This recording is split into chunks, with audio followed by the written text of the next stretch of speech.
Hey everyone, I'm Claire, and I want to share a chapter of my life that revolves around challenging relationships with my in laws and husband. Currently navigating the complexities of a divorce, I thought it might resonate with those of you who've experienced unwarranted criticism from your in laws. Let me take you back to how it all began. I met Zane, my now estranged husband, on a dating site when I was a 19-year-old college student.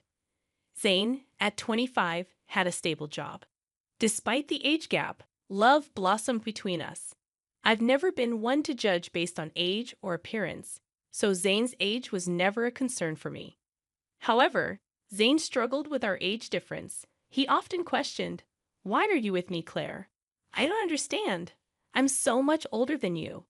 You could find someone your own age who's better suited for you." Yes, I could, but I don't want to. I fell in love with you, and age doesn't matter to me. Zane, burdened by insecurities, persisted. "There must be other reasons, Claire.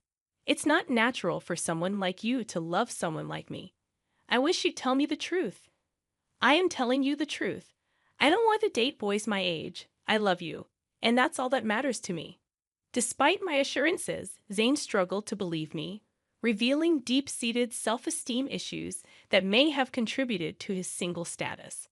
Determined to prove the authenticity of my feelings, I embarked on a journey to demonstrate the depth of my love for him.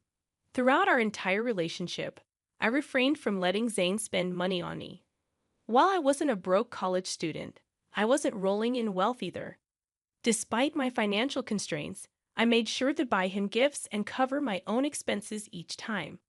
I held a modest job, so I wasn't destitute. Zane seemed to appreciate these gestures. Regrettably, Zane's low self-esteem persisted, and he continued to doubt the authenticity of my love. Despite my best efforts to be supportive and understanding, his mistrust shattered my heart. It wasn't until the first 2 years had passed that I discovered the root of Zane's self-esteem issues. Meeting his parents, Michael and Molly, shed light on his struggles. Michael, Zane's father, had experienced a stroke of luck, winning the lottery and dramatically improving their lives. They purchased an extravagant house and secured their future with the remaining funds. However, Michael and Molly carried an air of superiority. During our initial encounter, Michael boasted, "Not everyone can make it big like me. I was a hard-working man, and look where it got me. Do you know how uncommon it is to win a huge lottery? The chances are very low, but I did it on the first try." They took pride in their decision-making skills, insinuating that Zane, despite completing college, would never match their financial success. Molly hinted that Zane's previous partners were gold diggers, leaving as soon as their financial situation improved. The couple openly questioned Zane's ability to make sound choices. This attitude infuriated me. Zane's parents indirectly accused every girl he dated of being interested only in his money. Over time, Zane internalized these beliefs, contributing to his insecurities. The insinuation that I, too, was a gold digger became a humiliating part of the narrative. Fed up with the unjust assumptions, I decided to defend both Zane and myself. I declared, "I'm sorry, but I have to disagree with you. Zane has worked hard to establish himself in his career, and with time, he will achieve even greater success." Michael rebutted, "Well, that doesn't change the fact that women only want him for money. The money we have is ours, but Zane does co-own the house. Ultimately, it will be his when we pass. Let me tell you, every time they see our $200,000 house, I swear these girls see dollar signs in their eyes." I can't vouch for Zane's past relationships, but I'm certainly not in this for the money.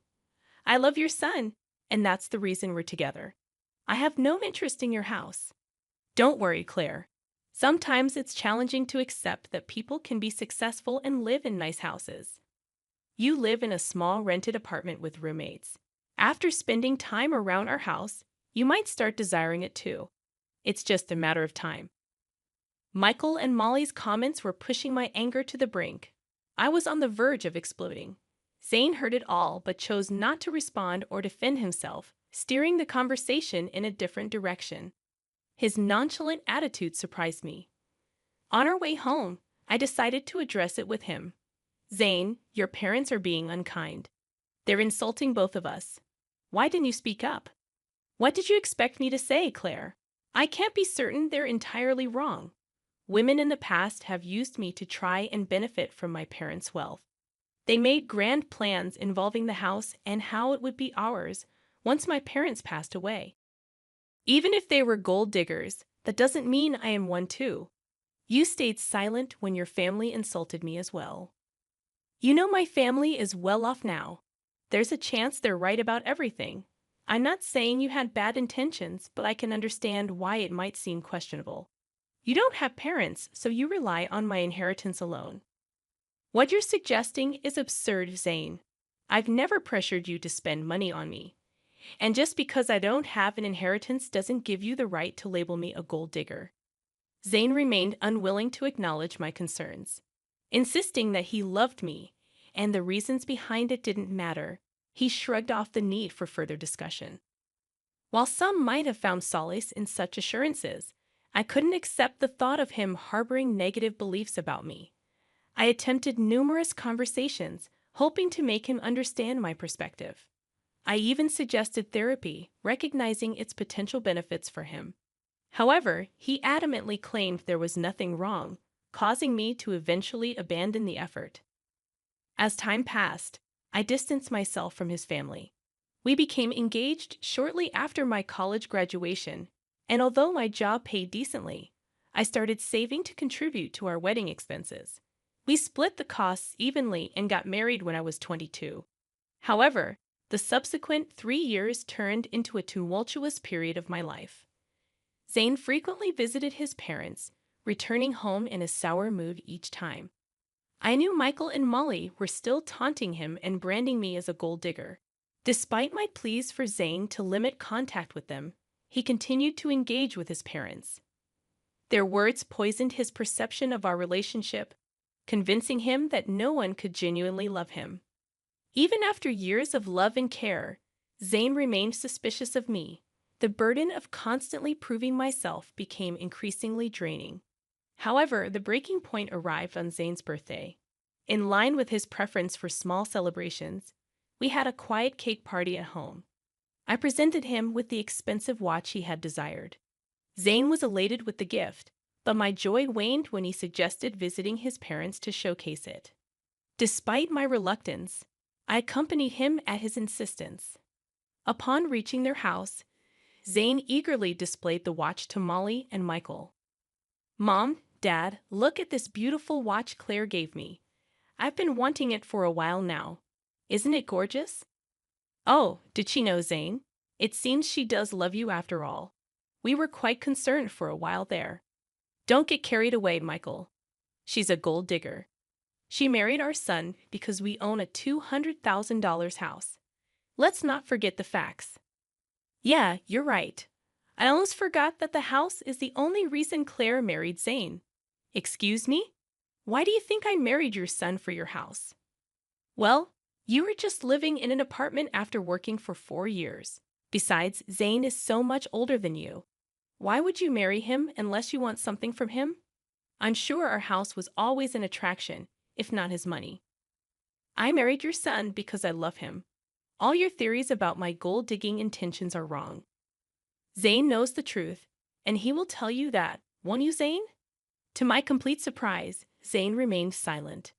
I was already feeling uncomfortable with my in-laws' belief that I was a gold digger, but Zane's reaction, or lack thereof, shocked me. He kept his head down and avoided eye contact with me. Feeling perplexed, I decided to push him a bit.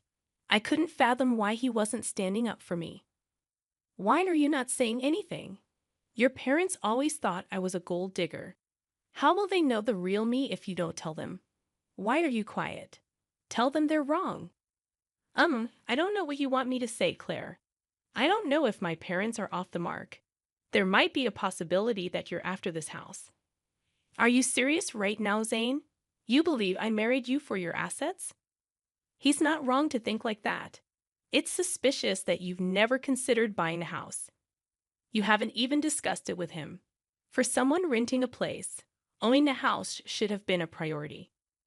"Yeah, It should be a priority, but you've chosen not to work toward owning a house. Our place is expensive, and you can't afford something like this even if you tried. So you decided to marry Zane and settle here. That makes more sense to me. I mean, why would you marry me, Claire? You might have feelings for me, but I think there's more to it than just love. I found myself speechless after this exchange. All the love I had for Zane seemed to have been reduced to nothing. At the end of the day, my in-laws and even my husband viewed me as a gold digger. While my in-laws' reaction bothered me, it was Zane's response that devastated me. In that moment, I made a decision. I wanted a divorce. I didn't immediately disclose my decision to them. I waited for the right time. So when Zane and I returned to our place, I contacted a lawyer and initiated the divorce process. The lawyer assured me that the papers would be ready within a week. In the meantime, I opted to stay in a separate room. Zane assumed I was just letting off steam and had no idea of what was coming. When the divorce papers finally arrived at my parents' house, I packed my bags and left. When Zane called me in a panic, I instructed him to come to an address and bring my in-laws along. Despite his confusion, he agreed. Upon their arrival, I was waiting on the porch. They looked taken aback by the house. I said, "You must be wondering why I brought you here. It's a beautiful house, isn't it? No one can compare their house to this. It costs around $2 million in today's market. Pretty expensive, but worth the money. There's also furniture with an added value of millions. What is this place, Claire? I don't know why you have access to such a house. Why don't you guys come in so that we can talk? I can't tell you everything on my porch." "What do you mean by your porch?" I brushed off their astonishment and walked inside. They trailed behind, even more impressed by the opulence within. The owners of the house had spared no expense. As we settled down, I took a deep breath and addressed them. "I've reached a decision, and that's why you're here. I filed for divorce. Here are the papers. We can proceed with an uncontested divorce if you agree." "What? I don't understand. Why are you filing for divorce?" Zane's voice held a mixture of confusion and concern. "Because you and your parents believe I'm a gold digger. You think I'm after your house, right? Despite my assurances, you refuse to listen. So I'll spare you from my gold-digging self and divorce Zane. It seems that's what everyone wants. You're considering divorce just because my parents told the truth. That's ridiculous. We didn't say anything untrue. Why the dramatics?" Zane's tone betrayed his disbelief. "I think this is for the best, Zane. If she's adamant, you should sign the papers. At least then you'll find someone who truly loves you." His mother interjected, her expression unreadable. "Why did you bring us to this house? Do you expect me to buy this for you as part of our divorce settlement?" Zane's voice carried a tinge of accusation. "Why would I need you to buy this house, Zane? This house is already mine," I replied calmly.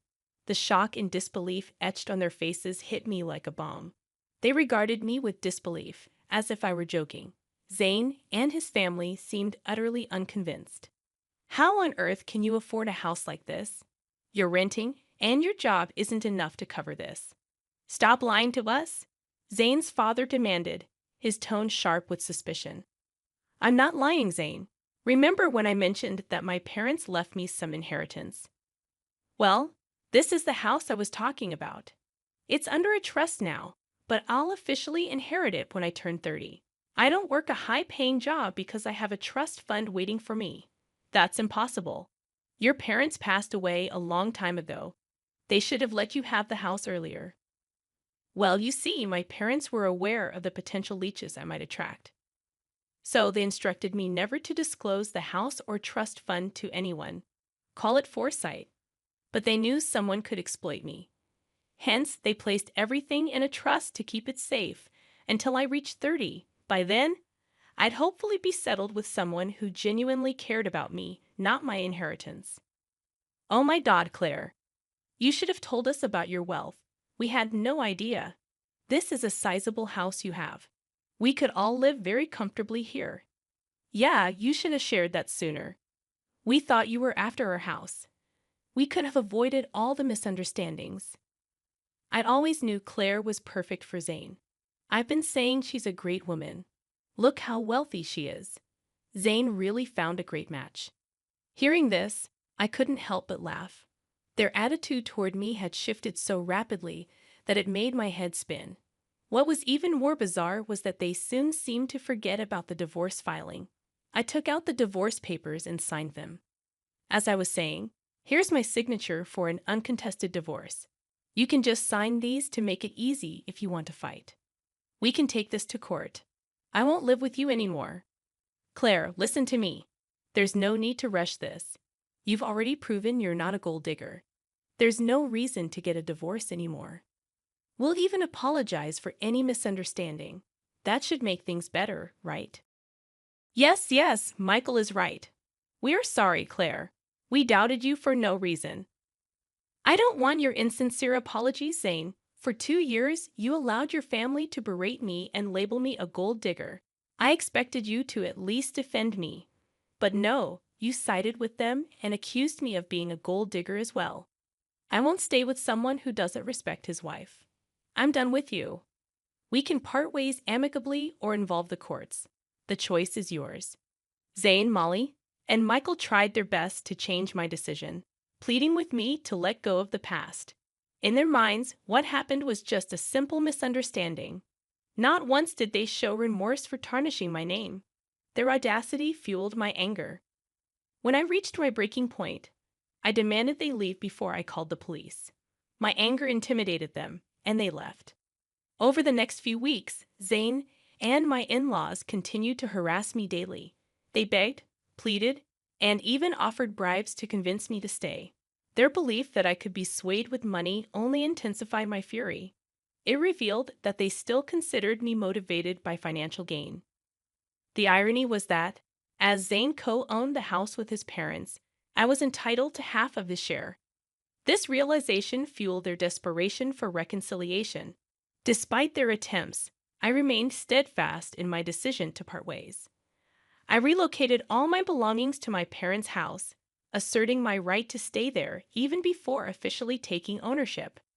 Zane and the in-laws persisted in reaching out, prompting me to change my number entirely. I wanted to avoid their constant attempts to contact me from unfamiliar numbers. Zane attempted to discuss matters at my workplace, but security was informed and asked him to leave. Zane still hadn't signed the divorce papers, holding out hope for a change in my decision. Nearly a year has passed since I initiated the divorce proceedings. With only a year or less remaining before the legal process concludes, I've managed quite well on my own. Living independently, I've found happiness and financial stability. While I've gone on dates, I'm not considering anything serious at the moment. According to a cousin of Zane's, they are apprehensive about paying me my entitled share of the house. Legal fees are piling up, and their savings are insufficient. Zane is even pushing for a sale, harboring resentment toward his parents for the upheaval in his life. At this point, I simply don't care and only want to be free from that toxic family.